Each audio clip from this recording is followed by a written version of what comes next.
क्या आपने कभी सोचा है, एक छोटी सी गलती आपकी जिंदगी को कितना बदल सकती है? क्या होगा जब सालों पुरानी सच्चाई सामने आए और रिश्ते बदल जाएं? आज की कहानी एक ऐसे ही ट्विस्ट की है जो दिल को छू लेने वाला है और आपको सोचने पर मजबूर कर देगा। चलिए, शुरू करते हैं।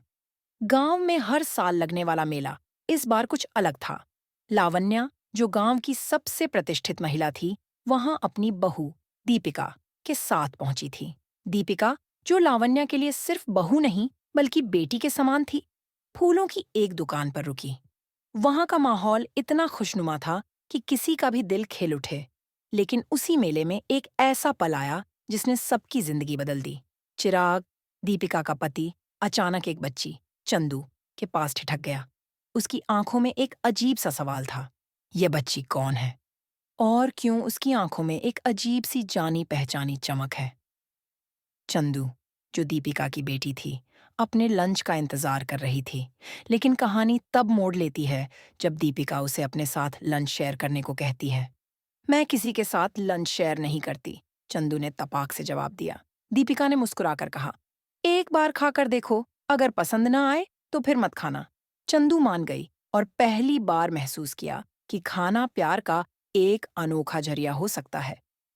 उधर लावण्या को धीरे धीरे एहसास हो रहा था कि चंदू सिर्फ एक आम बच्ची नहीं थी। उसकी आंखों में दीपिका की झलक और चिराग की मुस्कान थी।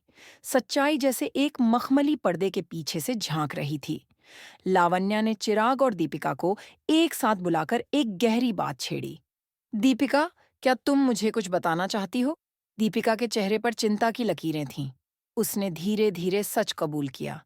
माँ जी, चंदू मेरी बेटी है, लेकिन मैं चाहती थी कि वह इस दुनिया में सुरक्षित रहे।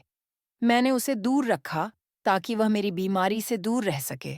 यह सुनकर लावण्या का दिल भर आया। उन्होंने दीपिका को गले लगाया और कहा, तुमने अपने प्यार को त्याग कर जो किया वह एक माँ ही कर सकती है। लेकिन अब समय आ गया है कि चंदू को अपने परिवार का हिस्सा बनाओ। क्रिसमस की रात थी। गांव की चर्च घंटियों से गूंज रही थी। दीपिका, चिराग और चंदू तीनों एक साथ खड़े थे। चंदू ने दीपिका का हाथ पकड़ते हुए पूछा, आप मेरी माँ हो ना? दीपिका की आंखों में आंसू थे। उसने चंदू को कस कर गले लगाया। चिराग ने दोनों को देखते हुए महसूस किया कि उसका परिवार अब पूरा हो चुका है। तो दोस्तों, यह थी एक कहानी, रिश्तों की, त्याग की और सच्चाई के उजाले की। क्या आपको लगता है कि सच्चाई हमेशा जीतती है? अपनी राय हमें कमेंट्स में बताएं और चैनल को सब्सक्राइब करना न भूलें।